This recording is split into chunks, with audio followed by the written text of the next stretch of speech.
हैं। वीडियो को अंत तक जरूर देखें और अपने भाई का चैनल जरूर सब्सक्राइब कर दें। धरती फाड़ कर निकल रहे महाभारत काल के अस्त्र शस्त्र। मित्रों, क्या आपको सच में लगता है कि आप महाभारत को अच्छे से जानते हैं? क्या आपको पता है महाभारत में परमाणु बम का प्रयोग भी हुआ था और वह इतने भयानक थे कि आज भी वह की मिट्टी उपजाऊ नहीं है।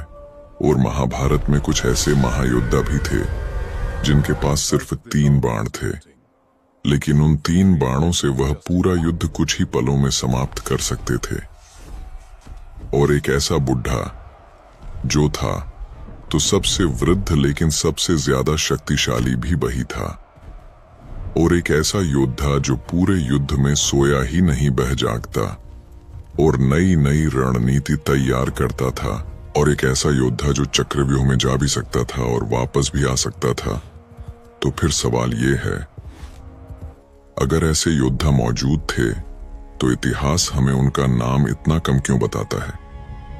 क्या आपको ये भी बताया गया कि महाभारत में ऐसे अस्त्रों का प्रयोग हुआ जिनके एक वार से आकाश में 1000 सूर्यों जैसी रोशनी फैल गई थी?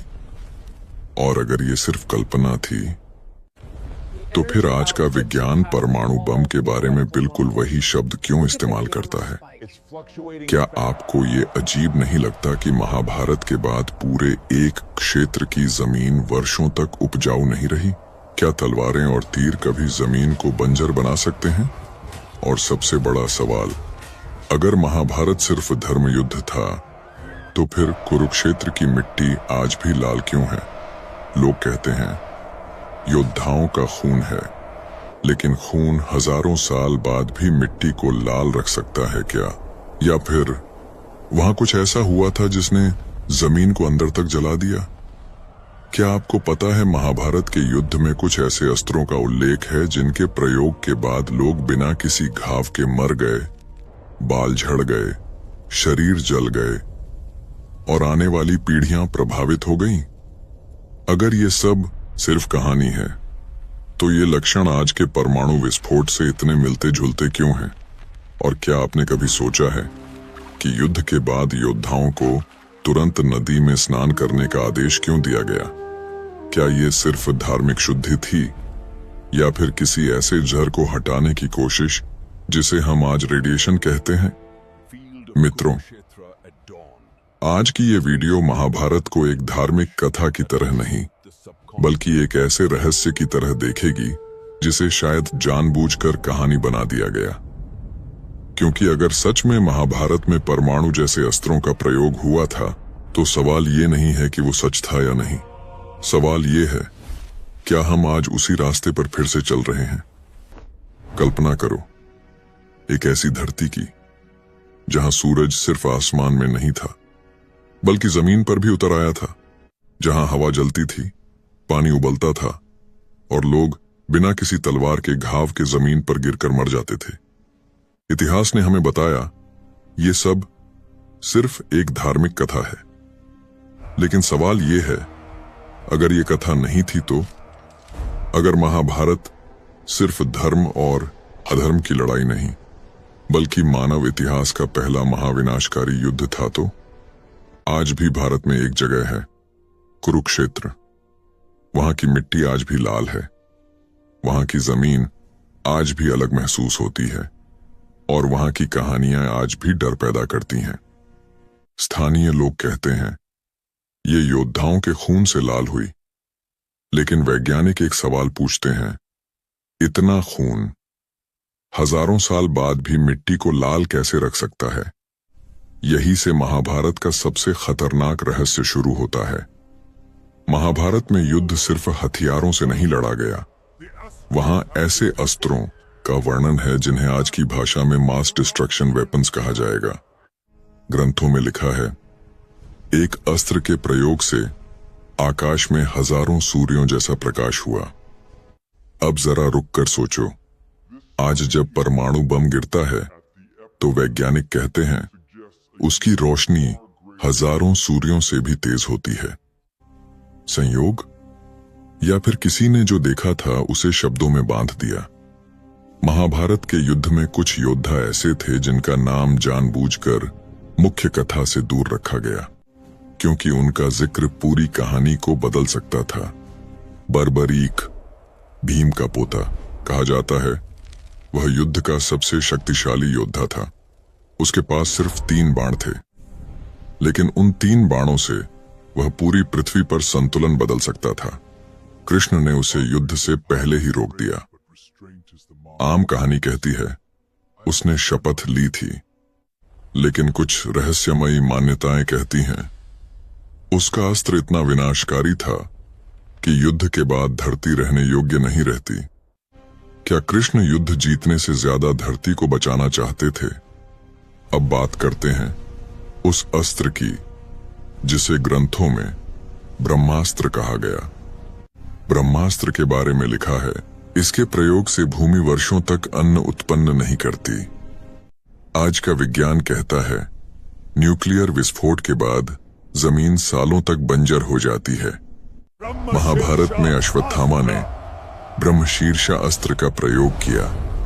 उसका लक्ष्य कोई योद्धा नहीं था, वह लक्ष्य था गर्भ में पल रहा एक बच्चा। कृष्ण घबरा गए। उन्होंने कहा, इसे वापस लो, नहीं तो पूरा वंश नष्ट हो जाएगा। आज भी डॉक्टर कहते हैं, रेडिएशन का सबसे खतरनाक असर गर्भस्थ शिशु पर पड़ता है।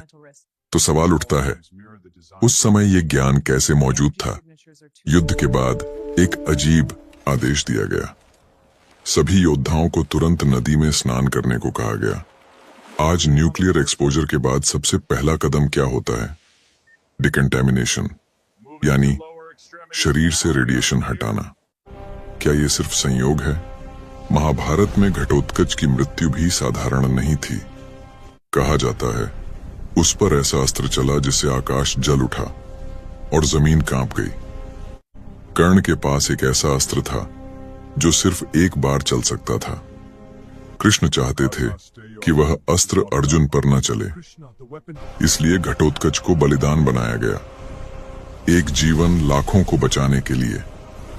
अब लौटते हैं कुरुक्षेत्र की मिट्टी पर। कुछ स्वतंत्र शोधकर्ताओं का दावा है, कुरुक्षेत्र के कुछ हिस्सों में मिट्टी कांच जैसी कठोर है। आधुनिक विज्ञान कहता है, ऐसी मिट्टी तभी बनती है जब जमीन अचानक हजारों डिग्री तापमान झेले। ऐसा ताप ज्वालामुखी या परमाणु विस्फोट में होता है। कुरुक्षेत्र में कोई ज्वालामुखी नहीं, तो फिर राजस्थान और हरियाणा के कुछ हिस्सों में आज भी असामान्य बीमारियों की बातें होती हैं। कोई आधिकारिक कनेक्शन नहीं, लेकिन क्षेत्र वही है जहां महाभारत का प्रभाव था। मोहनजोदड़ो में लोग अचानक मरे हुए मिले। कोई युद्ध नहीं, कोई हथियार नहीं, कुछ कंकाल अत्यधिक ताप के संकेत देते हैं। क्या ये किसी दूरगामी ऊर्जा विस्फोट का असर था? महाभारत के बाद एक और अजीब बात होती है, इतिहास जैसे रीसेट हो जाता है। तकनीक सरल हो जाती है, ज्ञान प्रतीक बन जाता है, देवता प्रत्यक्ष हस्तक्षेप बंद कर देते हैं। जैसे किसी ने कहा हो, अब नहीं, अब इंसान तैयार नहीं है। ऋषियों ने चेतावनी दी, अस्त्र नहीं, अस्त्र का ज्ञान सबसे खतरनाक है शायद। इसलिए असली तकनीक को कथा बना दिया गया ताकि आने वाली पीढ़ियां उसे दोहरा ना सकें। अब आखिरी सवाल, अगर महाभारत में परमाणु जैसे हथियार थे, अगर धरती पर उनके संकेत आज भी हैं, और अगर यह सब जानबूझकर धार्मिक कथा बना दिया गया, तो सवाल ये नहीं कि यह सच है या नहीं, सवाल ये है, अगर इंसान एक बार फिर उसी ज्ञान तक पहुंच गया, तो क्या अगला कुरुक्षेत्र किसी एक जमीन पर होगा या पूरी धरती पर? महाभारत शायद अतीत नहीं था, शायद वह भविष्य के लिए छोड़ी गई आखिरी चेतावनी थी। महाभारत में योद्धा सिर्फ जवान नहीं थे, कुछ योद्धा ऐसे भी थे जिनकी ताकत उम्र से नहीं, अनुभव से आती थी। क्या आपको पता है, महाभारत का सबसे बुजुर्ग योद्धा वह नहीं था जो सिंहासन पर बैठा था, बल्कि वह था जो वर्षों से मृत्यु का इंतजार कर रहा था। भीष्म एक ऐसा योद्धा जिसने पीढ़ियों को जन्म लेते देखा और पीढ़ियों को मरते देखा। कहा जाता है भीष्म इतने शक्तिशाली थे कि उन्हें कोई मार ही नहीं सकता था जब तक वे स्वयं न चाहें, और यही सबसे डरावनी बात थी। क्योंकि सोचिए, अगर ऐसा योद्धा पूरी शक्ति से युद्ध करता तो क्या महाभारत 18 दिन चलता, या कुछ ही घंटों में सब कुछ समाप्त हो जाता। भीष्म जानते थे क्या सही है और क्या गलत, फिर भी वे चुप रहे। द्रौपदी के अपमान पर, अधर्म पर, युद्ध पर। क्यों? क्योंकि भीष्म का धर्म सत्य से नहीं, राज सिंहासन से बंधा था, और यही उनकी सबसे बड़ी भूल थी। अब बात करते हैं उस योद्धा की जो कभी सोया ही नहीं। क्या आपको पता है, महाभारत में एक ऐसा योद्धा था जिसे नींद नहीं आती थी, जिसकी आंखें रात दिन खुली रहती थीं। वह था अश्वत्थामा। द्रोणाचार्य का पुत्र कहा जाता है। अश्वत्थामा के माथे में मणि जड़ी थी, एक ऐसी मणि जो उसे थकान से मुक्त रखती थी। लेकिन यही वरदान उसका अभिशाप बन गया, क्योंकि नींद न आने का मतलब था हर चीख सुनना, हर मृत्यु देखना और हर पाप को याद रखना। युद्ध के बाद जब सब शांत हुआ, अश्वत्थामा के लिए शांति कभी नहीं आई। आज भी कहा जाता है वह धरती पर भटक रहा है, नींद के बिना, मृत्यु के बिना और पश्चाताप के साथ। अब आते हैं उस योद्धा पर जिसकी कहानी सबसे दर्दनाक है। एक ऐसा योद्धा जो चक्रव्यूह में घुस भी सकता था और बाहर भी आ सकता था, लेकिन उसने कभी पूरा ज्ञान पाया ही नहीं। वह था अभिमन्यु। अर्जुन का पुत्र कहा जाता है। अभिमन्यु ने चक्रव्यूह तोड़ने की शिक्षा मां के गर्भ में ही सीख ली थी। जब अर्जुन उत्तरा को चक्रव्यूह की कथा सुना रहे थे, लेकिन तभी उत्तरा को नींद आ गई और अर्जुन कथा अधूरी छोड़कर चले गए। यही कारण था। अभिमन्यु चक्रव्यूह में प्रवेश करना जानता था, लेकिन बाहर निकलना नहीं। क्या यह सिर्फ संयोग था, या फिर नियति ने उसे बलिदान के लिए चुना था? 14 वर्ष की उम्र में अभिमन्यु ने वो देखा जो बड़े बड़े योद्धा देखने से डरते थे, और फिर उस पर 7 महारथियों ने एक साथ हमला किया। नियम टूटे, धर्म टूटा, और एक अधूरी शिक्षा वाला योद्धा इतिहास बन गया। अब जरा सोचिए, अगर अभिमन्यु की शिक्षा पूरी होती, अगर वह चक्रव्यूह से बाहर आ जाता, तो क्या महाभारत वही रहता, या फिर इतिहास ही बदल जाता? महाभारत हमें यह नहीं सिखाता कि कौन जीता। महाभारत हमें यह सिखाता है कि किस किस को किस कीमत पर जीत मिली, और हर महान योद्धा के पीछे एक ऐसा रहस्य था जो आज भी सवाल बनकर हमारे सामने खड़ा है। महाभारत का एक ऐसा योद्धा जो वज्र के समान कठोर था। किसी भी अस्त्र शास्त्र या हथियार का उसके शरीर पर कोई असर नहीं पड़ता था। दुर्योधन साधारण योद्धा नहीं था। जब वह छोटा था, उसकी मां गांधारी और पास पड़े केले के पत्तों से अपनी जांघों को ढक लिया। फिर वह मां गांधारी के सामने गया। गांधारी ने आंखों की पट्टी खोली। उनकी दृष्टि दुर्योधन के पूरे शरीर पर पड़ी, लेकिन जांघों पर नहीं।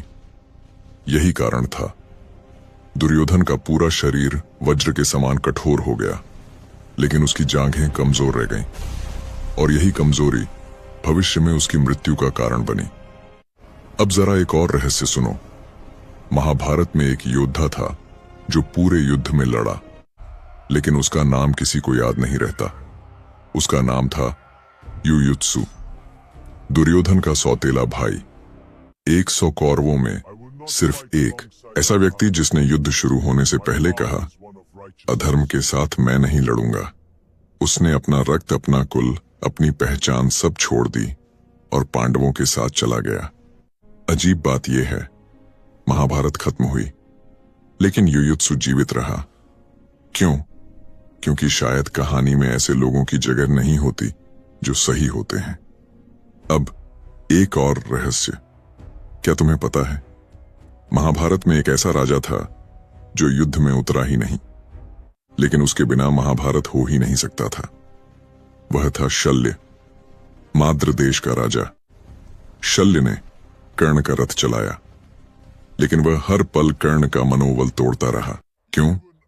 क्योंकि वह पहले ही युधिष्ठिर को वचन दे चुका था। तो सोचो, कर्ण की हार सिर्फ शाप से नहीं, उसके अपने सारथी से भी जुड़ी थी। अब ये सुनो, महाभारत में एक ऐसा अस्त्र था जिसे चलाने वाला भी मर सकता था। नाम था नारायणास्त्र। जब यह अस्त्र चला, कृष्ण ने चिल्लाकर कहा, हथियार छोड़ दो, जमीन पर लेट जाओ। जो समझ गया वह बच गया, जो वीरता दिखाने खड़ा रहा वह मारा गया। अब सोचो, क्या यह अस्त्र शरीर पर नहीं, मन पर हमला करता था? एक और रहस्य, महाभारत का सबसे बड़ा योद्धा जो युद्ध में उतरा ही नहीं, नाम था परशुराम। भीष्म, द्रोण, कर्ण तीनों उसी के शिष्य थे। अगर परशुराम युद्ध में उतर जाते तो महाभारत किसी दिन में खत्म हो जाता, लेकिन उन्होंने तटस्थ रहना चुना। क्यों? क्योंकि शायद यह युद्ध जीतने के लिए नहीं, भोगने के लिए था। अब ये जानकर चौंक जाओगे। आज का वीडियो यही समाप्त करते हैं। वीडियो आपको कैसा लगा कमेंट में बताओ।